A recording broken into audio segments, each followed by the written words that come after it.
économie. 7h20 sur Radio Classique, c'est la directrice générale voyageur de la SNCF qui est avec nous ce matin. Bonjour Barbara Dalibard. Bonjour Nicolas. Vous avez pris vos fonctions hier, merci de nous réserver votre première interview. D'abord un mot sur la grève à Air France qui vient tout juste de s'achever. Grève dure, grève longue, elle a duré 14 jours. Et j'imagine que ça a été du pain béni pour la SNCF. Alors, ce qu'on peut dire, c'est que les voyageurs se sont assez naturellement reportés vers nous. Donc, on a mis à disposition des places supplémentaires, à peu près 10 000 par semaine. Donc, on a eu une petite augmentation du trafic. Maintenant, du pain béni, je crois que les grèves, c'est pénible pour tous les clients, tous les voyageurs, qu'elles soient Air France ou ailleurs. Donc, voilà. Mais hausse de trafic assez sensible. Sur la première semaine, je lisais 7% environ. Non, j'ai un peu moins. En moyenne, on a été entre 3 et 4 globalement sur l'ensemble du trafic. Alors sur certaines distances, par exemple, j'ai discuté hier avec le patron d'Eurostar, ça a pu être un petit peu supérieur, mais globalement, c'est 3-4%. Bon, la grève à Air France a aussi profité évidemment aux sociétés de covoiturage. Or, il se trouve que la SNCF est aussi présente. Peu de gens le savent sur ce créneau du covoiturage avec le lancement il y a 3 semaines maintenant du service ID Vroom. Vous vous faites concurrence à vous-même un peu, non, avec le covoiturage ? Non, l'objectif, c'est vraiment d'arriver à compléter notre offre de train en proposant aux voyageurs des solutions de porte-à-porte et en particulier pour les derniers kilomètres.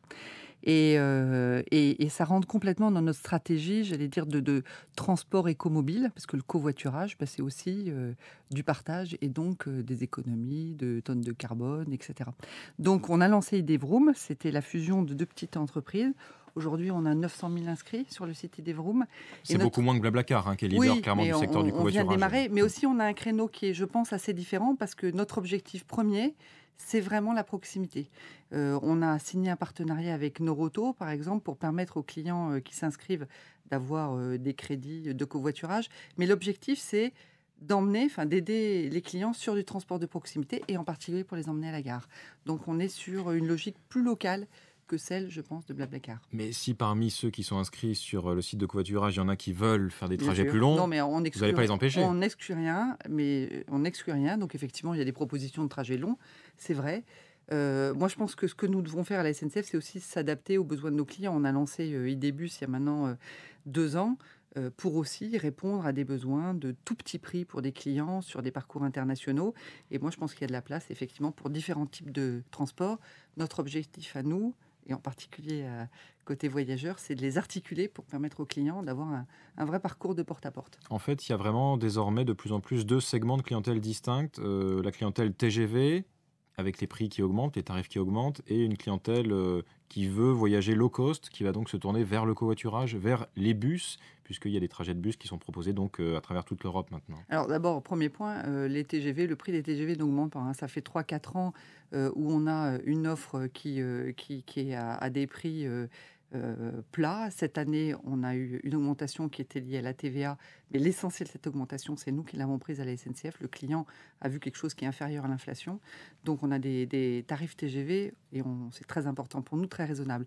On a une part de petits prix qui ne cesse d'augmenter. C'est ce qu'on a fait avec le lancement de Ouigo. Ouigo, ça fait 5 millions de voyageurs qu'on a transportés. Ce sont les TGV qui partent de Marne-la-Vallée. Absolument, donc ils font Marne-la-Vallée, Saint-Exupéry, Montpellier ou Marseille.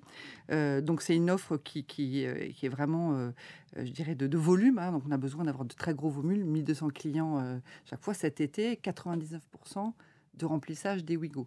Donc notre objectif, c'est vraiment d'avoir des offres de tout petit prix, d'apporter aussi plus de services à des clients pros qu'ils souhaitent, donc des offres un peu différenciées, et de compléter ça par du bus, oui, par du covoiturage en proximité, et d'être capable d'offrir des offres intégrées à nos clients. Bon, mais est-ce que c'est vraiment le rôle de la SNCF d'être présente à la fois dans le ferroviaire, ce qui est logique, c'est son métier historique, mais aussi dans le covoiturage, les voyages en bus, et puis aussi les VTC. J'ai lu que vous étiez aussi présent dans les VTC. Alors, je crois que d'abord, historiquement, la SNCF, moi j'ai retrouvé des affiches qui étaient très très longtemps, il y a 75 ans, la SNCF transportait des clients par bus. Donc le bus à la SNCF, c'est absolument pas nouveau. Voilà. Le deuxième point, c'est que je crois que nous, notre cœur de métier, c'est le transport, comment faire préférer aux clients, aux voyageurs, le transport collectif, parce qu'il est plus économique et plus écologique et bon pour la société. Donc, comment amener de façon facile des voyageurs au transport collectif, ça c'est notre objectif. Et les offres qu'on lance, elles ont exactement cet objectif-là. Mais vous avez aussi une compagnie de VTC désormais? Alors, aussi VTC, non, on n'a pas de compagnie de VTC. Ce qu'on a lancé, c'est un service qui s'appelle ID Cab. Et là, je reviens sur le dernier kilomètre. L'objectif d'IDCAB, c'est de permettre au client, par exemple au moment de sa commande sur voyagesncf.com ou autre, de pouvoir réserver le dernier kilomètre avec un tarif à prix fixe.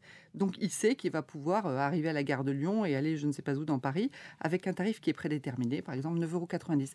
Donc là, on travaille avec des compagnies de taxi, avec des compagnies de VTC pour ne fâcher personne. Voilà, qui nous font une offre et c'est nous qui prenons le risque en fait de la tarification fixe. Et alors, il paraît qu'on pourra bientôt avoir tout sur son smartphone, le billet, la carte de réduction, etc. Voilà, alors quand on parle de porte-à-porte, il y a 3 volets en fait. Il y a ce qu'on vient d'écrire, c'est-à-dire le parcours de proximité, comment aller de mon domicile à mon point d'arrivée, j'allais dire sans couture.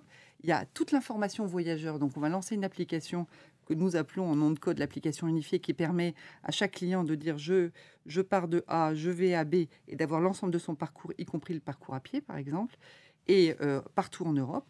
Et puis par ailleurs, la billettique, simplifier la vie du client. Donc on a 2 choses. On a aujourd'hui, vous savez, on a lancé la carte voyageur, Nicolas. On a plus de 2 millions de porteurs. C'est une carte dans laquelle on a le billet. Demain, on va mettre, en 2015, la carte de réduction. Donc on va avoir une carte 3 en 1. Et on lance ce qu'on appelle ID-Pass. Et ID-Pass, l'objectif, c'est que ça soit une carte NFC, donc qui permettent effectivement des passages sans contact, et qui intègrent des partenariats. Donc on va pouvoir prendre un Vélib ou un vélo, j'allais dire, dans une ville avec la carte ID-Pass. On va pouvoir prendre peut-être une Wattmobile. On vient de signer un partenariat avec Wattmobile dans une gare, par exemple à la gare de l'Est. On va pouvoir prendre une carte, un covoiturage avec ID-Vroom avec cette carte-là. On va intégrer toutes ces mobilités et un seul billet, une seule carte. Et ça, ce sera disponible quand ? Alors, on va commencer en 2015. On a déjà des partenaires avec lesquels on travaille. Et puis, au fur et à mesure, on va enrichir. Donc, c'est un système extrêmement ouvert qui est ouvert vraiment à tout le monde pour intégrer toute la mobilité sur une carte et donc sur son téléphone. Dernière question, Barbara Dalibard. Est-ce que vous continuez à vous mêler incognito aux voyageurs dans les gares pour prendre la température et entendre les critiques ? Alors d'abord, coutumière du fait. Je prends, pas forcément, incognito en gilet rouge. Donc oui, je crois que on le fait tous à la SNCF. Alors je le faisais au moment des grands départs en situation perturbée. Je prends mon gilet rouge, oui, absolument, pour aider les voyageurs et ça me permet de comprendre quelles sont leurs difficultés. Par exemple, pendant la dernière grève, on était beaucoup sur le pont. On a fait la liste de tous les points qui n'allaient pas en termes d'information voyageurs. On en tire des plans d'action, puis on essaie de s'améliorer chaque fois qu'on le peut. Merci Barbara Dalibard, directrice générale voyageur de la SNCF, invitée de l'économie ce matin de Radio Classique. Avec Wendel. Wendel, investisseur de long terme. Dans un instant, 7h30, la suite de la matinale avec Guillaume Durand. Tout de suite,